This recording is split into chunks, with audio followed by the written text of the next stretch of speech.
আসসালামু আলাইকুম প্রিয় শিক্ষার্থীবৃন্দ, আশা করি প্রত্যেকে অনেক বেশি ভালো আছো।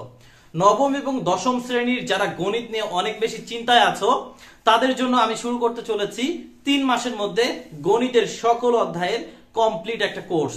আজকে তারই ধারাবাহিকতায় আমাদের প্রথম অনুশীলনী প্রথম ক্লাস অনুষ্ঠিত হতে চলেছে।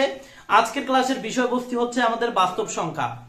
আসলে এই বাস্তব সংখ্যাটা অনেকেই এড়িয়ে চলে, কিন্তু এই বাস্তব সংখ্যার মধ্যে বেসিক কিছু বিষয় রয়েছে।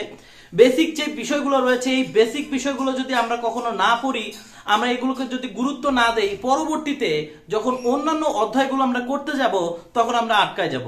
তো এই বেসিক অধ্যায়টা অনেক বেশি দরকারি, সেজন্যই কিন্তু সবার প্রথমে এই অধ্যায়টা দেওয়া হয়েছে। কিন্তু ম্যাক্সিমাম স্টুডেন্ট আমরা যে কাজটা করি, এই অধ্যায়টাকে স্কিপ করে যাই। স্কিপ করা যাবে না, আমরা এই অধ্যায়টাকে খুব ভালোভাবে পড়বো, বেসিক গুলো একবারে আমরা ক্লিয়ার করে ফেলবো। তো চলো ক্লাসে চলে যাওয়া যাক। তো প্রথমত দেখেন, আমরা কিছু সংখ্যা নিয়ে আলোচনা করব, যেহেতু আমাদের অধ্যায়টার নামই হচ্ছে বাস্তব সংখ্যা। অর্থাৎ আমাদের যত ধরনের সংখ্যা রয়েছে সব সংখ্যা নিয়ে আলোচনা হবে। প্রথমত আমরা যেটা লিখেছি সেটা হচ্ছে স্বাভাবিক সংখ্যা। স্বাভাবিক সংখ্যাকে ন্যাচারাল নাম্বার বলা হয়, অর্থাৎ এন দ্বারা প্রকাশ করা হয়। আমাদের বিভিন্ন সময় অঙ্কের মধ্যে এই এন দিয়ে প্রকাশ করতে বলতে হবে, অথবা এন দেওয়া থাকবে, এন দেখে আমাদেরকে বুঝে নিতে হবে এগুলো হচ্ছে স্বাভাবিক সংখ্যা। এখন বুঝতে হবে স্বাভাবিক সংখ্যা কোনগুলো। স্বাভাবিক সংখ্যা হচ্ছে 1 2 3 4 5 6 7 8 9 10, অর্থাৎ 1 থেকে শুরু করে যত গণনা করা যায় সবগুলোই হচ্ছে স্বাভাবিক সংখ্যার মধ্যে পড়বে।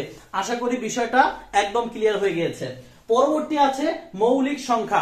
মৌলিক সংখ্যায় আসলে কিছু বিষয় আছে যেগুলো বারবার পরীক্ষার মধ্যে আসে, যে সব থেকে ছোট মৌলিক সংখ্যা কোনটি, সব থেকে ছোট মৌলিক সংখ্যা কোনটি, এমসিকিউ এর মধ্যে কিন্তু আসে। তো সব থেকে ছোট মৌলিক সংখ্যা কিন্তু 2। এখন কেন 2? মৌলিক সংখ্যা জিনিসটা কি, বা আমরা সেটাকে প্রাইম নাম্বার বলতে পারি, আমরা প্রাইম নাম্বার সেটাকে বলে থাকি মৌলিক সংখ্যাকে। মৌলিক সংখ্যাটা হচ্ছে এমন একটা সংখ্যা যেই সংখ্যাকে এক এবং ওই সংখ্যা ব্যতীত অন্য কোন সংখ্যা দ্বারা ভাগ করা যায় না। অর্থাৎ এক এবং অন্য কোন ওই সংখ্যা ব্যতীত অন্য কোন সংখ্যা দ্বারা যদি ভাগ করা না যায় তখন সেটাকে মৌলিক সংখ্যা বলা হয়।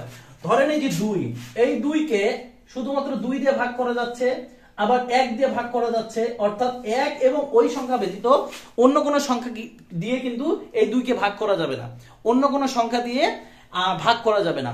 এরপর আমরা যদি 3 এর কথা চিন্তা করি, 3, এই 3 কে কিন্তু কত দিয়ে ভাগ করা যাচ্ছে? 1 দিয়ে যাচ্ছে। 2 দিয়ে কিন্তু 3 কে ভাগ করা যায় না, আবার 3 দিয়ে ভাগ করা যাচ্ছে।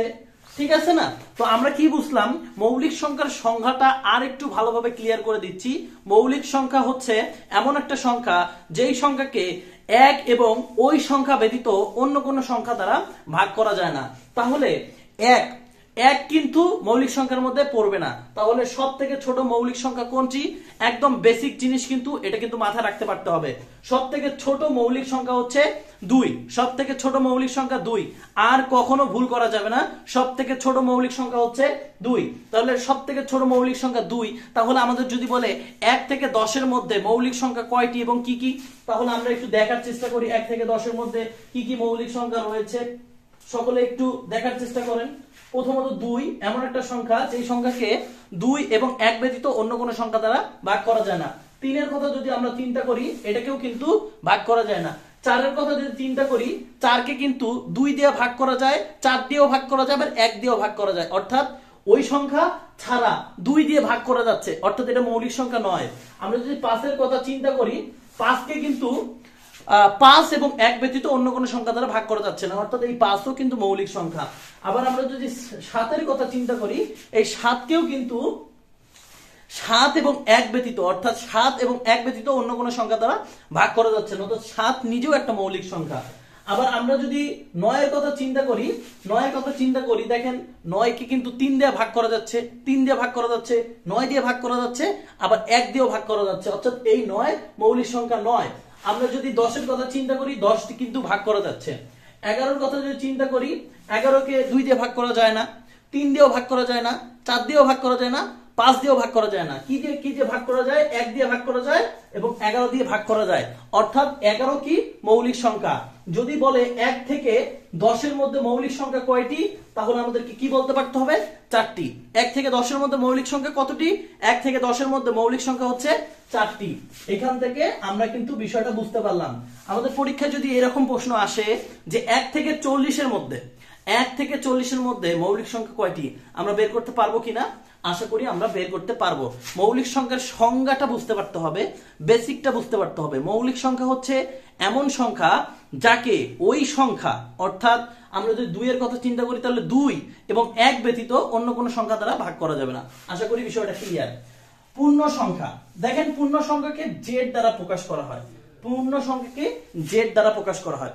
ধরেন আমাদেরকে পরবর্তী অধ্যায়ে কিন্তু আমাদের সেট ফাংশন রয়েছে, সেটের মধ্যে কিন্তু এই ধরনের কোশ্চেন আসে যে জেড এরকম জেড দেখায়। তাহলে জেড যদি আমরা না চিনি যে জেড জিনিসটা আসলে কি, বা এই জেড দ্বারা কোন সংখ্যাকে বোঝানো হয়, তাহলে আমরা কি এই সংখ্যাগুলো লিখতে পারবো? কখনোই সম্ভব না। তাহলে এই বেসিক গুলো আমাদের প্রথমত এই প্রথম অধ্যায় অর্থাৎ বাস্তব সংখ্যা এই অধ্যায় থেকে ভালোভাবে জানতে পারতে হবে। আমরা জেনে তারপরে অন্যান্য অধ্যায়গুলো তখন কি কিন্তু ভালোভাবে আমরা করতে পারবো। তো জেড অর্থাৎ পূর্ণ সংখ্যা। এখন পূর্ণ সংখ্যা কাকে বলে? পূর্ণ সংখ্যা দেখেন, পূর্ণ সংখ্যার মধ্যে প্লাস থাকবে এবং মাইনাসও থাকবে, অর্থাৎ যোগ বিয়োগ যত ধরনের সংখ্যা রয়েছে সব ধরনের সংখ্যাই পূর্ণ সংখ্যা।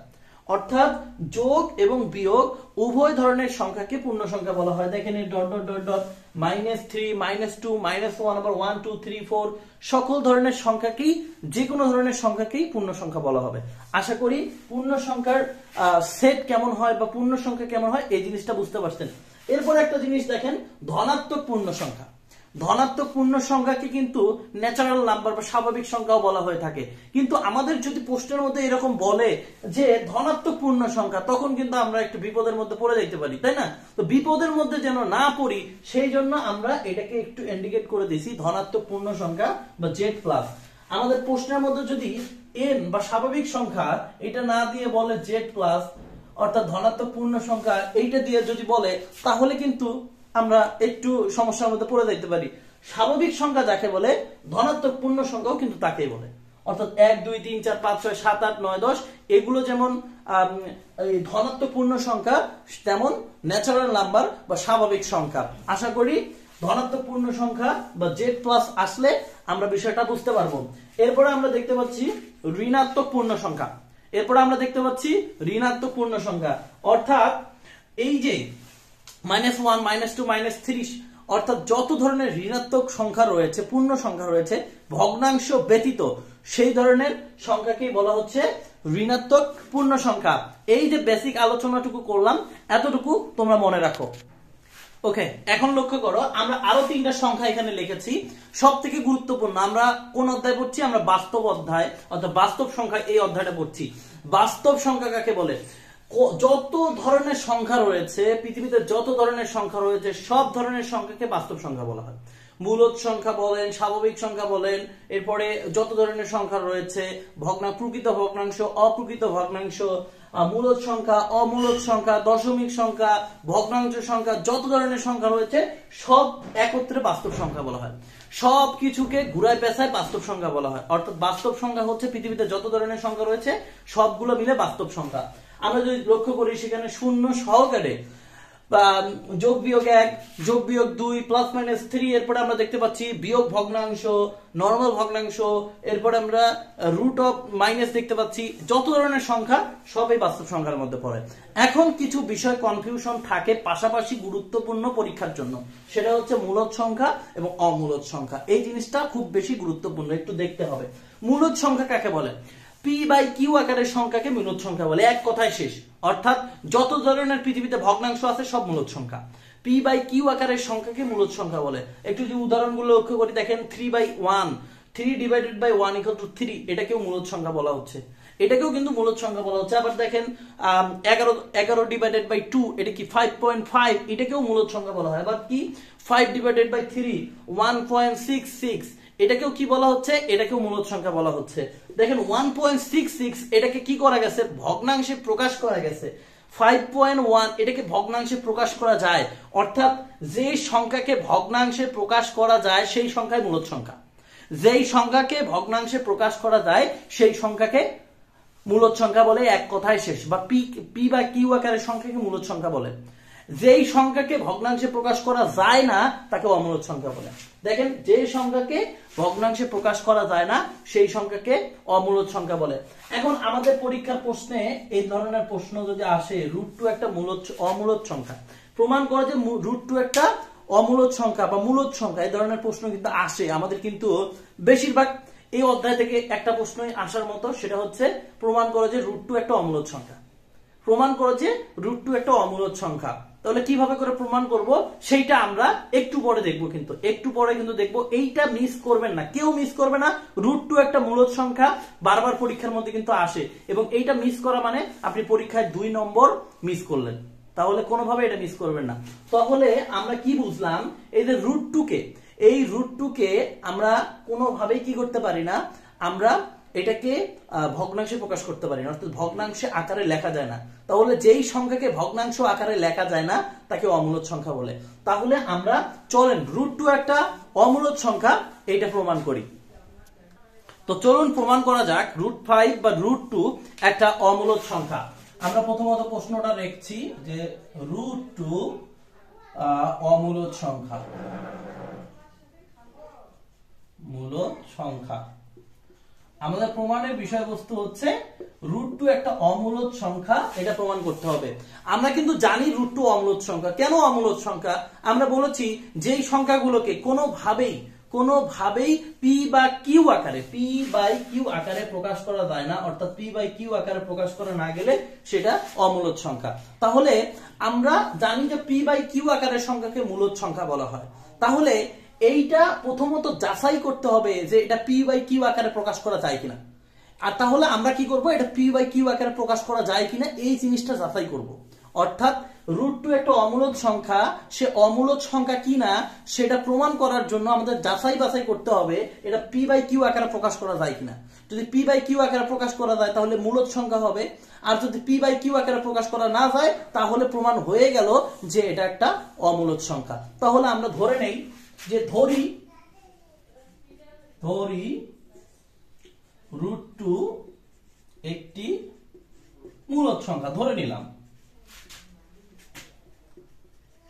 আমরা কি করলাম, আমরা কিন্তু ধরে নিলাম, এটা কিন্তু √2 কখনো মূলদ সংখ্যা কিন্তু নয়। আমরা জাস্ট ধরে নিলাম যে √2 একটা মূলদ সংখ্যা। অতএব √2 একটা মূলদ সংখ্যা যদি হয় তাহলে আমরা লিখতে পারি, আমরা কি লিখতে পারি, হ্যাঁ আমরা লিখতে পারি √2 p বাই কিউ লিখতে পারি। কারণ যেহেতু মূলদ সংখ্যা যদি হয়ে থাকে, আমরা ধরি মূলদ সংখ্যা, তাহলে মূলদ সংখ্যার শর্তই হচ্ছে পি বাই কিউ আকারে প্রকাশ করা যায়। তাহলে পি বাই কিউ আকারে যে প্রকাশ করা গেল সেটা আমরা লিখলাম যে অতএব √2 p বাই কিউ আকারে প্রকাশ করা যায় এইটা। তাহলে আমরা এই যে √2 কে আমরা এই রুটটা ভ্যানিশ করার জন্য, এই রুটটাকে ভ্যানিশ করার জন্য আমরা কি করব, রুটটাকে ভ্যানিশ করার জন্য বর্গ করব।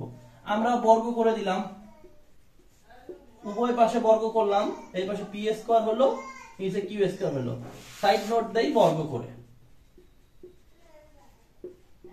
আমরা বর্গ করে এটা বের করলাম।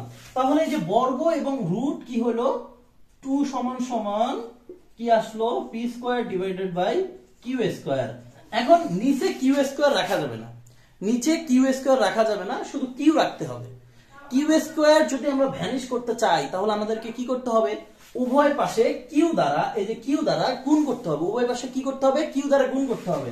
তাহলে আমরা এখানে 2q লিখলাম, সরি কিউ, আমরা কিউ লিখলাম এবং উপরে লিখলাম p square divided by Q.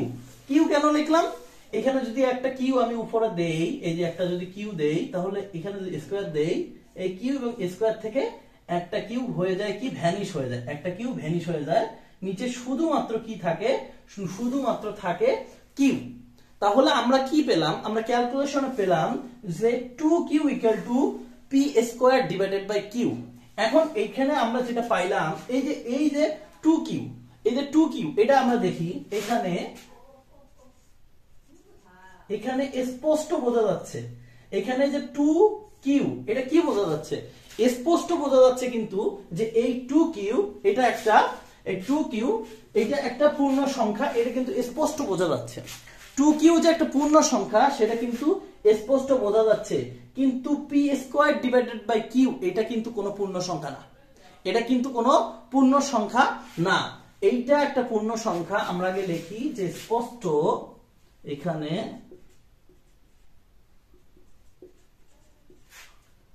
Two Q পূর্ণ সংখ্যা, কিন্তু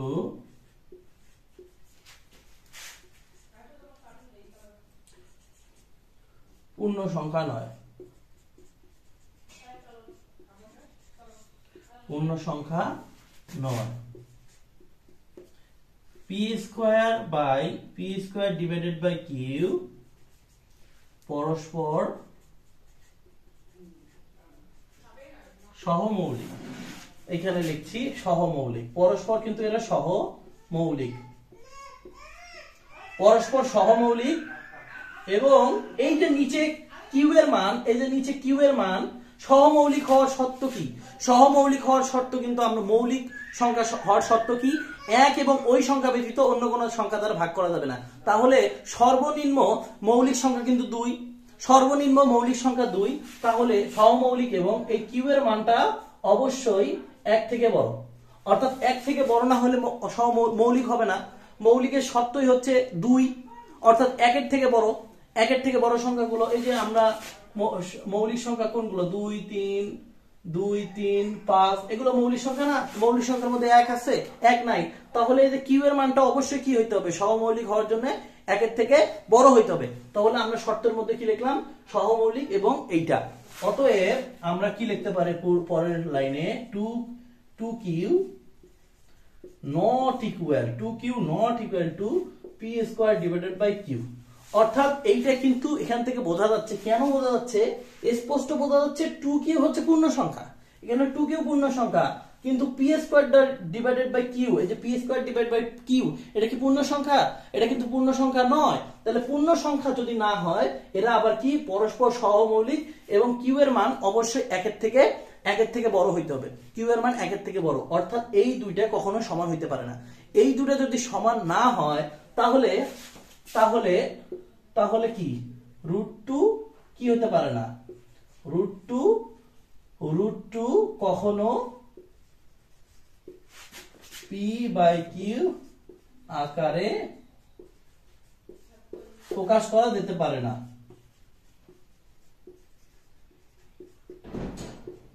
চাই না, অর্থাৎ √2 not equal to p/q, অতএব √2 একটি অমূলদ সংখ্যা।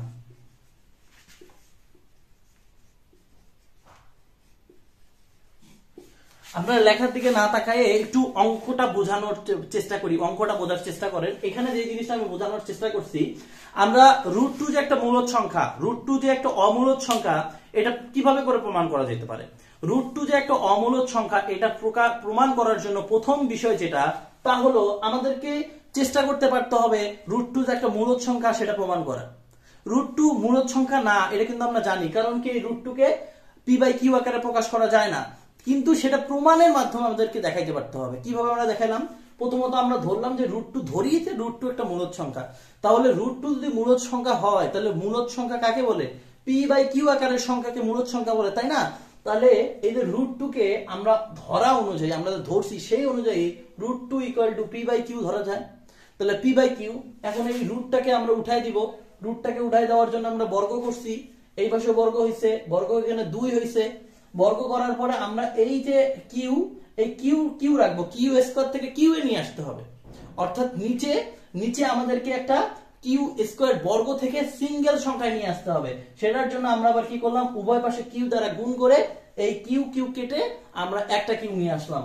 এখন এখানে স্পষ্ট বোঝা যাচ্ছে এই যে 2q, এই 2qটা হচ্ছে পূর্ণ সংখ্যা, স্পষ্ট বুঝতে পারতেছি। কিন্তু এই যে p square divided by q এটা কি পূর্ণ সংখ্যা? এটা কিন্তু পূর্ণ সংখ্যা না। তাহলে পূর্ণ সংখ্যা যদি না হয় তাহলে এটা কি সংখ্যা? এটা হচ্ছে পরস্পর সহমৌলিক সংখ্যা, পরস্পর সহমৌলিক সংখ্যা। এবং q এর যে মানটা সেটা 1 এর থেকে বড়, q এর মানটা 1 এর থেকে বড়।